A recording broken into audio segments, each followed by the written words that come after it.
మీ సహకారం అంతే ఉండి మీరు ఈ ప్రాజెక్ట్ ఈ సెప్టెంబర్ కల్లా నీరు అందించేందుకు మీ ద్వారా మీ చేతుల ద్వారా దాన్ని ఇనాగ్రేషన్ చేయించేందుకు సహకరిస్తారని మనస్ఫూర్తిగా కోరుకుంటూ, ఇది నెల్లికల్ల విషయం వచ్చేసరికి సార్, ఇక నాగార్జున సాగర్లో pending work bills irrigation division number 1లో ఉన్నాయి సార్. ఇందులో వారికి గత సమ్మర్లో దార్తి తీర్చేందుకు మీరు ఇచ్చిన ఇన్స్ట్రక్షన్స్ ద్వారా అన్ని పనులు చేయించినాం. గత సక్సెస్ఫుల్గా వారికి ఏ మాత్రం ప్రజలకి ఇబ్బంది కలగకుండా వారికి ఇప్పించిన బిల్స్లో వారు చేసిన పనులకి గాను బిల్స్ ఒక 34.16 lakh బిల్స్ పెండింగ్ ఉన్నాయి సార్. అవి కూడా ఈఎన్సీ గారికి కానీ వారికి కానీ ఒకసారి చెప్పి మీరు ఫాలోఅప్ చేస్తే అది బ్రహ్మాండంగా ఉంటుంది.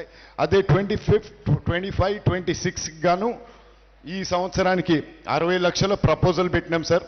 ఆ 60 లక్షలకు కూడా డ్రింకింగ్ వాటర్, ఎందుకంటే నందికొండ మున్సిపాలిటీకి ఏ విధమైనటువంటి ఆదాయం లేదన్న విషయం మీకు తెలుసు. కానీ అక్కడున్న ప్రజలకి వారికి ఇబ్బంది కలగకుండా గతంలో మనం ఇరిగేషన్ శాఖ ద్వారానే ఈ తాగునీటి చర్యలు తీసుకొని వాటికి వాళ్ళ దాహర్తి తీరడం జరిగింది. ఈ సంవత్సరం కూడా మీరు పెద్ద మనసు చేసుకొని ఇప్పటికే 40 లక్షల వరకు మనం ప్రపోజల్ పెట్టినాం. అది ఫస్ట్ 6 monthsకి, నెక్స్ట్ 6 monthsకి రెండింటికి కలిపి 60 లక్షలు చేస్తే నందికొండ మున్సిపాలిటీని కూడా అభివృద్ధి చేసుకునేందుకు మీరు దోహదపడతారని మీకు తెలియజేసుకుంటూ, ఇంకొక ముఖ్యమైన విషయం సార్, ఇప్పుడు నిడమ్నూర్ ట్యాంక్ ఏదైతే ఉన్నదో దానికి మనం మెయిన్ కెనాల్ ఓపెన్ చేసినప్పుడు ఆ నిడమ్నూర్ ట్యాంక్ని మనం ఫిల్ చేసుకునే అవకాశం ఉంటుంది. కానీ దానికి కావాల్సిన OT of take point main canal నుంచి ఇవ్వడం కావాలి సార్. గతంలోనే ప్రపోజల్ దీని ద్వారా నిడమ్నూరు మండలానికి, హాల్యా మున్సిపాలిటీకి, హాల్యా మండలానికి వీరందరి దారిని కూడా తీర్చేందుకు సహకరిస్తుంది. దీన్ని కూడా మీరు కన్సిడర్ చేయాలని కోరుకుంటున్నాను. సిఈ గారి దగ్గర దీని గురించి అన్ని వివరాలు ఉన్నాయి సార్. దానికి అంతకుముందు మీకు రాసిన లెటర్స్ కానీ మన మధ్యలో ఏవైతే కొన్ని మీకు వాటి గురించి కొంచెం లిటరేచర్ ఏదైతే అందజేసినో అది మరొకసారి మీ ఆఫీస్కి, మీ దగ్గరికి నేను పర్సనల్గా వస్తాను, సమయం తక్కువ ఉంది కనుక.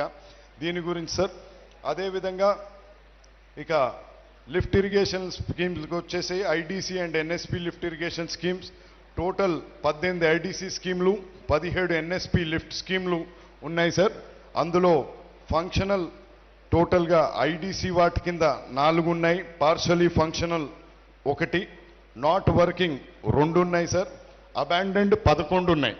ఈ అబాండెండ్ కింద దగ్గర 3,311 ఎకరాలు వాటికి అబాండెండ్ వాటి ద్వారా ఇది అవుతుంది. కానీ వాళ్ళు ఇప్పటికే మన టెయిల్ పాయింట్ ద్వారా వాళ్ళకి నీరు అందుతున్న ద్వారా ఇది అంత ముఖ్యం కాదు. కాబట్టి దీని గురించి పెద్దగా మనం వరి అవ్వాల్సిన పని కానీ చర్యలు తీసుకోవాల్సినవి పెద్దగా లేవు. కానీ మన NSP lift irrigation project lift irrigation scheme కింద మొత్తం 16 లిఫ్ట్ ఇరిగేషన్లు ఉన్నాయి. అందులో ఫంక్షనల్ 11 ఉన్నాయి, partially functional 2, not working 3, abandoned 1 ఉన్నది సార్. వీటి గురించి కూడా ఒకసారి మీతోని వివరంగా మీ ఆఫీస్కి వచ్చి మీతోని చర్చిస్తాను. వీటి గురించి కూడా ఇప్పటికే అన్ని పనులు జరుగుతున్నాయి. కానీ ఒక D8, D9కి అదేవిధంగా O&M ఒక 3 పనిచేయని లిఫ్ట్లకి వాటి గురించి మాట్లాడేది ఉంది. తప్పకుండా మీ దగ్గరకు వచ్చి చర్చిస్తాను. అదేవిధంగా సార్, సారీ కొంచెం టైం ఎక్కువ తీసుకుంటున్నాను ఎందుకంటే చాలా విషయాలు ఉన్నాయి సార్. జంగల్ క్లియరెన్స్కి వచ్చేసరికి జంగల్ క్లియరెన్స్ ఏంది ఎంపీ గారి సమయం కూడా నాకు ఇస్తారని భావిస్తూ ఎంపీ గారి తరఫున కూడా నేను నాగార్జున సాగర్ నియోజకవర్గం మాట్లాడుతున్నాను సార్. కాబట్టి 2 నిమిషాలు ఇవ్వండి. Jungle clearance and resanctioning of distributaries D19 to D25 తమరి ఆదేశాల మేరకి అక్కడున్న మనం లోకల్ కాంట్రాక్టర్లకి వాళ్ళకి ఇచ్చి ఇప్పటికే ఆ జంగల్ క్లియరెన్స్ చేయించడం జరిగింది. ఆ జంగల్ క్లియరెన్స్ చేయించడం జరిగింది సార్. D19 to D25 దానికి తగ్గ బిల్స్ ఒక 1.2 crores పెండింగ్ ఉన్నాయి. వారు కూడా ఎంతో కాలంగా వేచి చూస్తున్నారు. మన ఆదేశాల మేరకు వాళ్ళు చేసి ఇప్పటి వరకు వేచి చూస్తున్నందుకు వారికి కూడా కొంచెం ఊరట కలిగియాలి.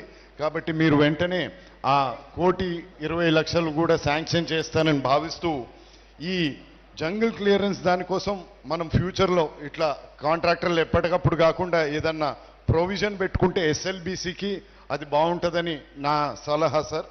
ఈ విధంగా ముందరు కొనసాగుతూ ఇంకొక సలహా సార్, మీరు లష్కర్ పోస్టులు ఏవైతే ఇస్తా అన్నారో మీరు అనౌన్స్ చేయడం జరిగింది, దానికి భారీ జీతం కూడా పెట్టడం జరిగింది. దాని తర్వాత మా దగ్గరికి అప్లికేషన్లు కుప్పలు తెప్పలుగా వస్తున్నాయి, కానీ ఆ లష్కర్ పోస్టులు ఎప్పుడు చేస్తామా అని చాలామంది వేచి చూస్తున్నారు.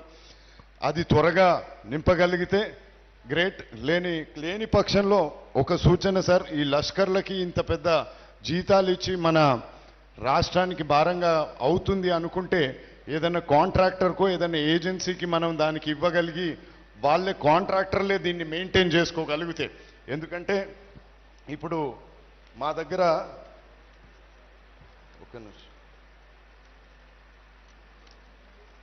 ఇప్పుడు ప్యాకేజ్ 81 అండ్ ప్యాకేజ్ 110 లో లెవెల్ కెనాల్స్ ఏవైతే ఉన్నాయో సార్, ఇప్పుడు 81 ప్యాకేజ్లో ముఖ్యంగా చూసుకుంటే కటింగ్ చాలా తక్కువ ఉన్నది సార్. మట్టి బండ్స్ చాలా ఉన్నాయి. ఆ మట్టి బండ్స్ ఉండడం వల్ల మట్టి బండ్లు తెగిపోవడం కానీ చెట్లు పెరుగుతున్నాయి కూడా ఉన్నాయి దాంట్లో. అదేవిధంగా కొంతమంది రైతులు ఆ బండ్లని వాటిని డ్యామేజ్ చేసి నీళ్లు తీసుకుంటున్నారు, అది కూడా అవుతున్నాయి. కాబట్టి ఈ విధంగా ఆ వాటర్ వేస్టేజ్ కానీ ఈ బండ్స్లను కాపాడుకోవాలంటే లష్కర్ల కంటే నా సలహా సార్, మనం ఏదన్నా ఏజెన్సీకి కానీ కాంట్రాక్టర్లకు కానీ ఏదన్నా ఇస్తే వాళ్ళే మెయింటైన్ చేసి మన మీద